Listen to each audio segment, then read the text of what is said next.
5 seconds to go.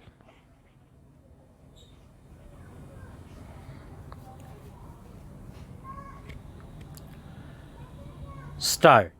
Sir, the entire constitutional fabric of our country has been eroded, is being eroded persistently, deliberately, and almost continuously. Our center state relations are reaching a breaking point. I would appeal to the treasury benches, ponder over them, find out what is wrong. Look to the legitimate grievances of the various sections. It is no use debunking regionalism and crying out against it or saying that it is anti national, subversive, or wrong for the country. Go into the reason as to why it is happening and why it is rising and why these demands are being made. Then only you shall be able to remedy the situation.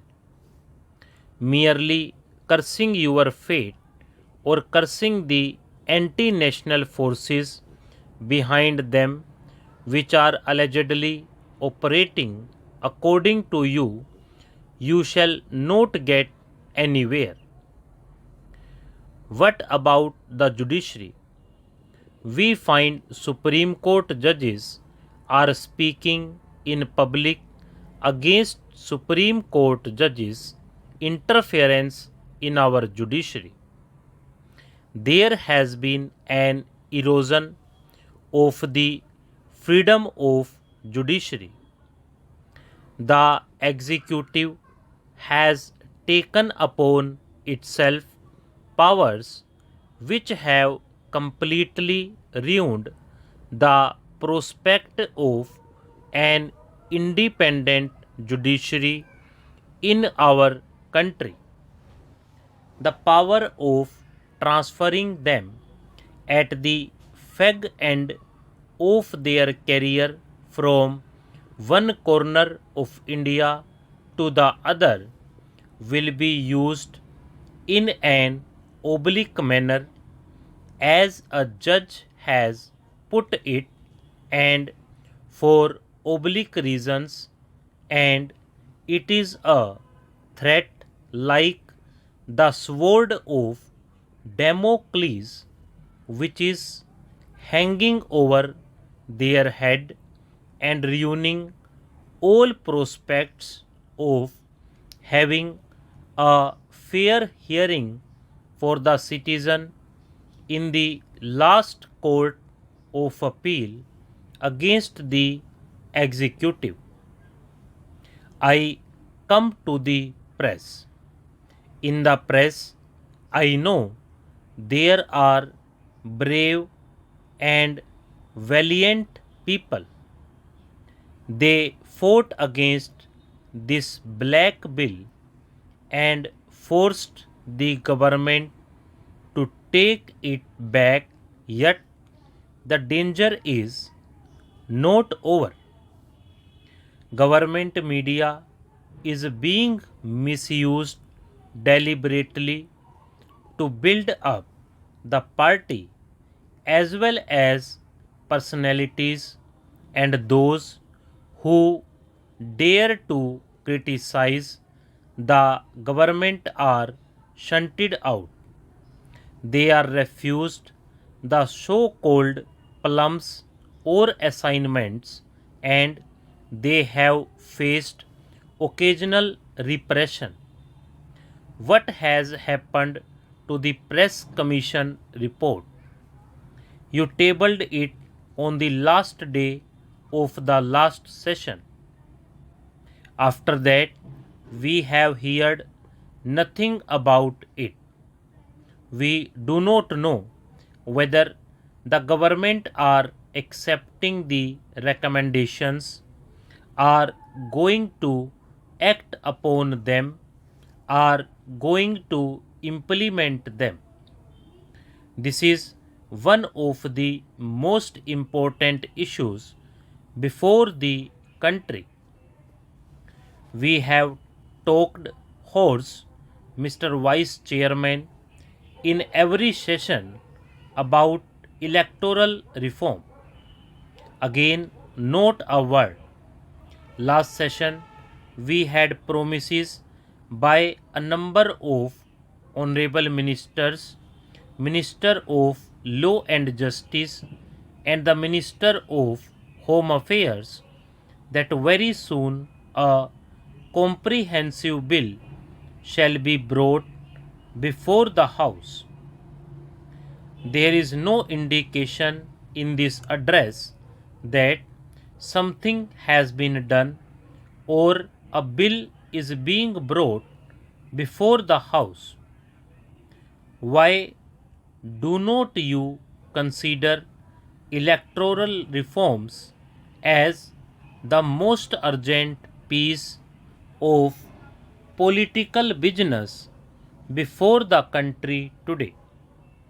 Why do not you see that the entire system has been distorted and it needs to be corrected?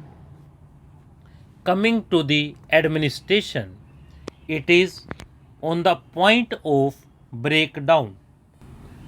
It has shown its inefficiency in many ways, but the primary reason for the inefficiency is the constant reshuffle. Every time you reshuffle the cards, you come up with the same old jokers because you cannot have new ones. The same old faces are there. Coupled with this, you have the frequent, arbitrary, unreasonable transfer of officers. After 6 months in a place, they are transferred to other places.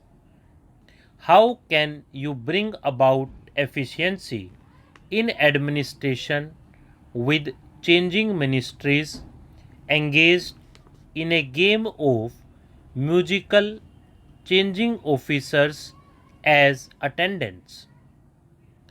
That is why the efficiency of the system is going down, and you have in the ranks of the services today a sense of demoralization.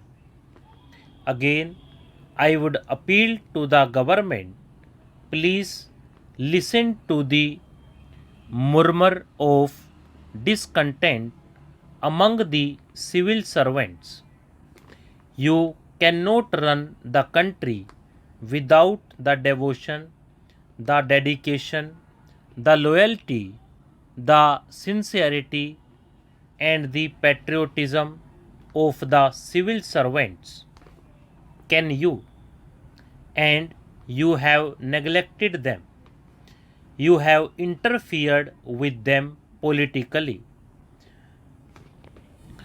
You have also permitted the system to be penetrated by or to have linkages with anti-social elements. Look at any government machinery. Telephones do not function.